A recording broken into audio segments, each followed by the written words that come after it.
Hi, I'm Max, and this is my TED Talk. Think of a time in your life where a very small decision has made a very large impact.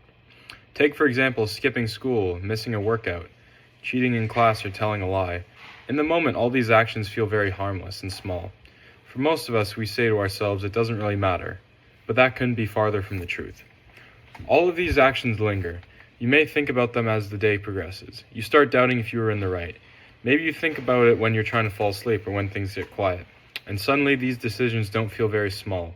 It sits in the back of your mind, growing louder the more you try to ignore it. Why is that? Why is that even when no one else knows what we've done, we still feel guilty? In William Shakespeare's Macbeth, guilt is presented as an inevitable product of violating both moral and natural orders. This disturbance of order can be seen through Macbeth emphasizing that even those who seek power through violence cannot escape eternal punishment. At the beginning of the play, Macbeth isn't a villain. He's respected, admired, and even deemed heroic for his bravery in Scotland. But the moment he considers killing King Duncan, the act changes. The theme and mood of the play shifts. Before the act finishes, Macbeth already imagines the consequences and is overcome with guilt. He says, "Will all great Neptune's ocean wash this blood clean from my hand?" Think about that. He has yet to be caught. No one is even accusing him of committing this act, yet he already feels the stains of blood on his hands.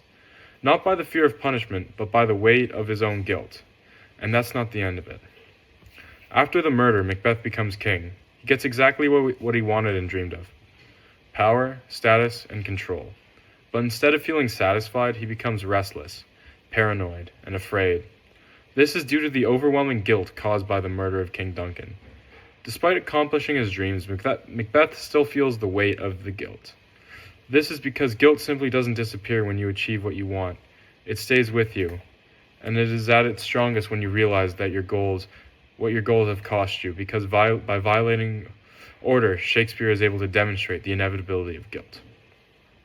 Furthermore, we see Macbeth's guilt for the situation materialize in the form of Banquo's ghost. The feelings of guilt weigh so heavily on him that he begins to see Banquo as a ghost. He hears voices, he can't sleep, not because someone is haunting him, but because his own mind won't let him forget what he has done. Macbeth becomes so influenced by his guilt he begins talking to the imaginary ghost and calls to it, "Avaunt, and quit my sight. Let earth hide thee." Think about that. No one else in the room sees anything unusual, but to Macbeth, it's completely real.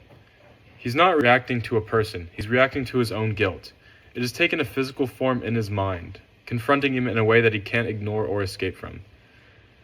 This physical form has significance to Macbeth and his guilt. In that moment, no one is attacking him or accusing him of anything, but a ghost still appears in Macbeth's mind.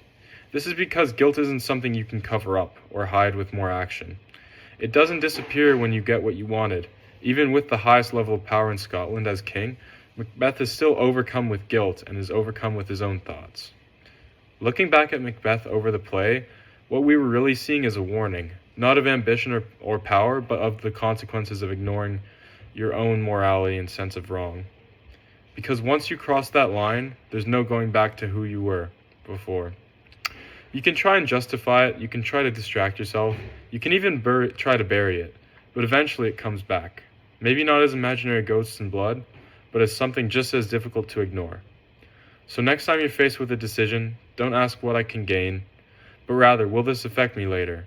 Because as Shakespeare's Macbeth teaches us, guilt is not something put onto you by others, but a fate given by yourself and your own actions. Thank you.